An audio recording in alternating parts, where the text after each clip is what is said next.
Hello and welcome to Evaluating the Impact of Progressive Ag Safety Days in East Central Illinois, looking at knowledge retention and behavior change. My name is Amy Rademaker and I'm the Rural Health and Farm Safety Program Coordinator at Carle Hospital in Urbana, Illinois. The other authors I would like to recognize are Sihan Lee and Dr. Salah Issa, Assistant Professor in Agriculture and Biological Engineering at the University of Illinois. Carle created the Center for Rural Health and Farm Safety in 1991 after the loss of a father and son in two separate farming incidents. We are the area's Level 1 trauma center with over 1,000 providers and over 9,750 employees. This study was done in an effort to show the impact of Progressive Ag Safety Days in our community to our local healthcare leadership. According to the National Farm Medicine Center, from 2011 to 2017, the fatality rate of youth between the ages of 15 to 17 was approximately 18 per 100,000 full-time equivalents, compared to the average fatality rate of less than 5 per 100,000 full-time equivalents in other industries. Approximately 33 youth are injured each day in agriculture, and every 3 days a child will die in agriculture. First, I would like to explain what a Progressive Ag Safety Day is. The Progressive Ag Safety Day is a program of the Progressive Ag Foundation. It is usually a one-day event designed specifically to hit a target age group, making sure that the presentations and activities are age-appropriate, hands-on, safe, and fun. The Progressive Ag Foundation provides training for coordinators, curriculum, planning materials, ideas for safe and appropriate activities and demonstrations. Each participant and volunteer is given a t-shirt. Insurance is provided for all participants and volunteers while they are on site, and they are also each provided with a take-home goodie bag. A little history about the program. It began in 1990 with a series of articles written in the Progressive Farmer magazine about youth dying and farm-related incidents.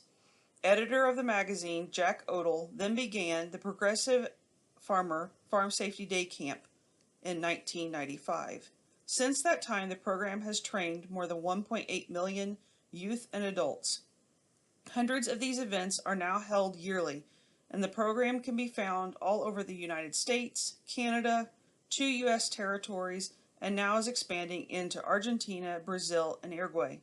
The program also received the 2019 National Safety Green Cross Award for Safety.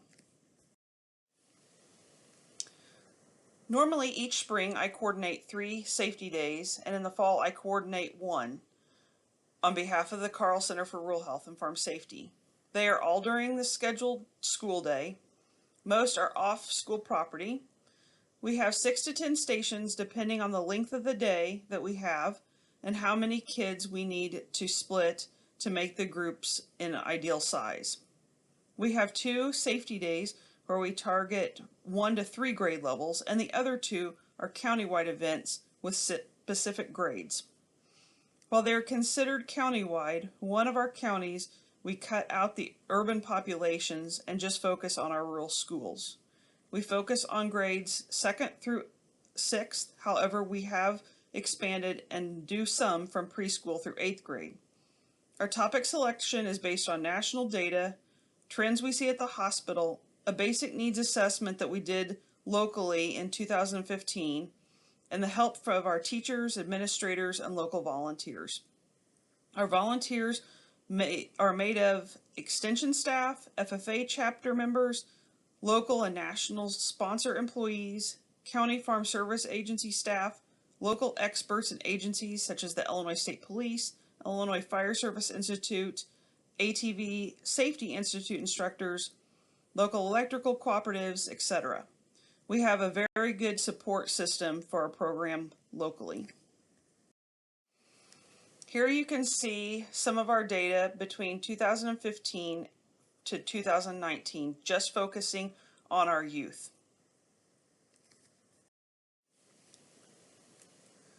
This survey was submitted to the Carle Institute Institutional Review Board and was deemed as non-human subjects research project.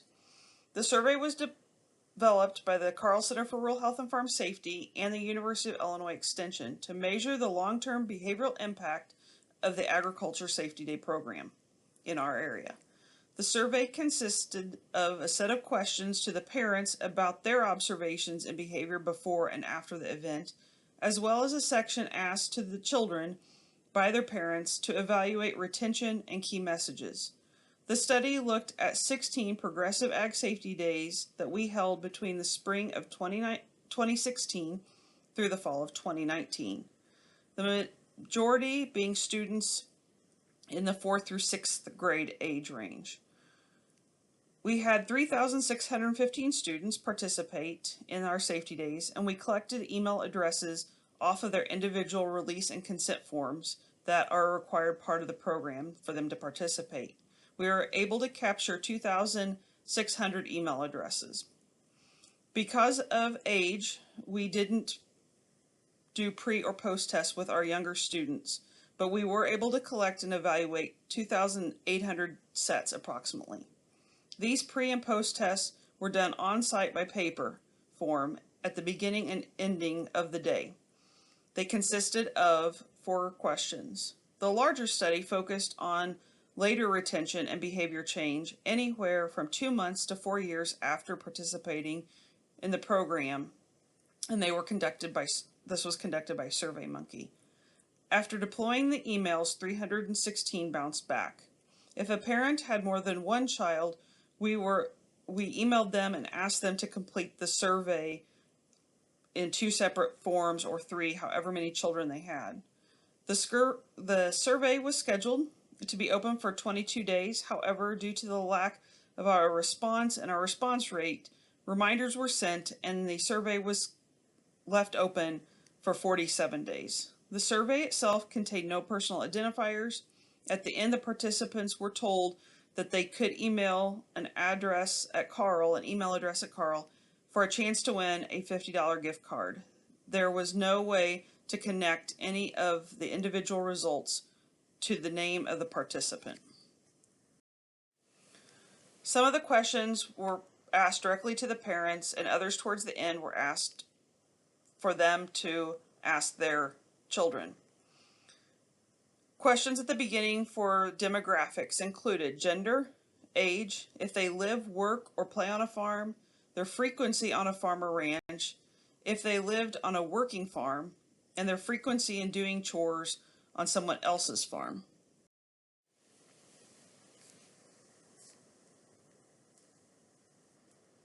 We asked the parents to take time with their children to complete 8 additional questions.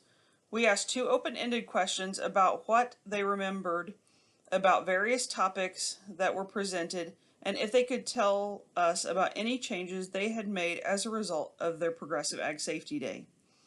We then posed some repeat questions that they had on their pre and post tests as well, in general key as well as general key messages such as if a cab on a tractor made it safer for riders and passengers, and when an extra rider is acceptable, or if they're acceptable on an ATV with only 1 active rider seat. With other questions, we also asked what the students remembered most. When we looked at behavioral questions, respondents were requested to state their child's safety behavior in one of 4 key areas: tractors, PTOs, ATVs, and grain bins. These questions were directed to the parents. They did have to think about behavior before and after the event. Here is a sample of how these questions were structured. A total of 9 questions were asked covering those 4 topics. We also asked if they could think of and list any changes that they as parents or guardians had made based on something their child had shared with them from their safety day. We had 140 completed surveys. Looking at the demographics, we had nearly an even split of boys and girls. The average age at the time of their Progressive Ag Safety Day was 9.2 years, while their average age at the time of the survey was 11.4. When looking at their exposure to farms, 38% stated that they worked on a farm regardless of where they lived. 31 stated they lived on a farm but did not work on a farm. And another 30% stated that they neither lived or worked on a farm.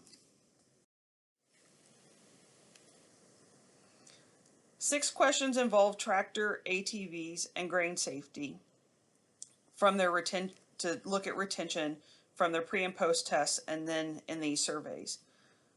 5 of these questions had a high correct answer rate, more than 60%. The correct answer rate for the question about helmet use was when riding an ATV ranked first among all the 6 questions. So the question asked the importance of wearing a helmet while riding ATVs, in which 98.7% of the respondents answered correctly. In the question related to grain safety, 96% of the respondents submitted a correct response. This question asked when it was safe to play in grain. The question regarding riding on a tractor had a correct rate of 17.1, which is much lower. This question asked if a cab on a tractor meant that it was safe for passengers. The repeat tractor question, with 69.3% response rate, was about the need to use the rollover protection structure, or ROPS, and a seatbelt to help prevent being crushed during a tractor overturn.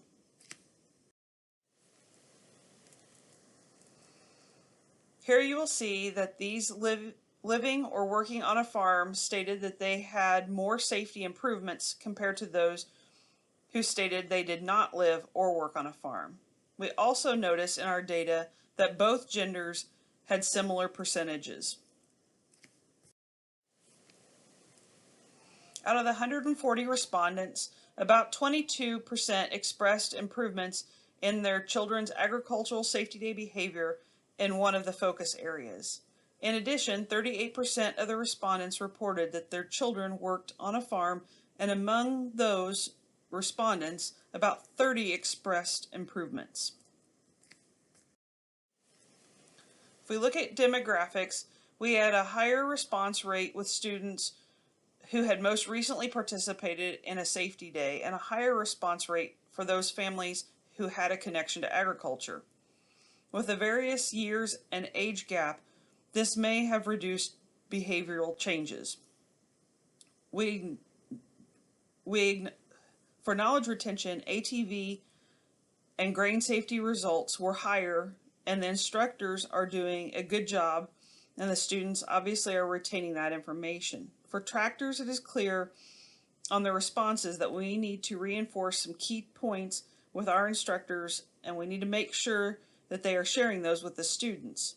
It's important to note that even though the retention went down over time, the results never declined back to the pre-test level.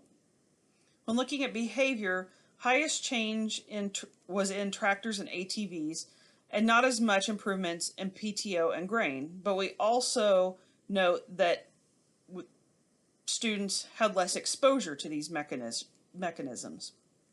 In general, without any communication about a survey in the future, it is difficult to get a response 4 years later. The study was in our plan in 2016, so we did not share that with parents. Program evaluation for the Carle Center for Rural Health and Farm Safety Coordinated Progressive Ag Safety Days is an ongoing process. If students are in 4th grade or older, there is always a pre and post test. We also have participant evaluations, volunteer evaluations, and teacher evaluations. Future improvements. To do this study in the future, our first thing we need to do is create a plan to get a higher response rate. Could we find an incentive for each person that completes the survey and not just a chance to win a gift card? This was very basic survey to try and prove if the work done but with the progressive ag safety days in our areas was making an impact. If there was more time and finances, ideally we would probably want to try and identify some professionals such as extension staff to do observations to avoid bias and or inconsistencies. The next time this is done, we probably should explore how to evaluate the same students consistently over time at identified intervals. We would want some type of identifier for each student so we could follow them from beginning through the survey process to the end. We might also consider doing a parental survey prior to safety days about the children's exposure and behavior towards some of these safety issues. Thank you, and if you have any questions, please feel free to reach me. I look forward to questions.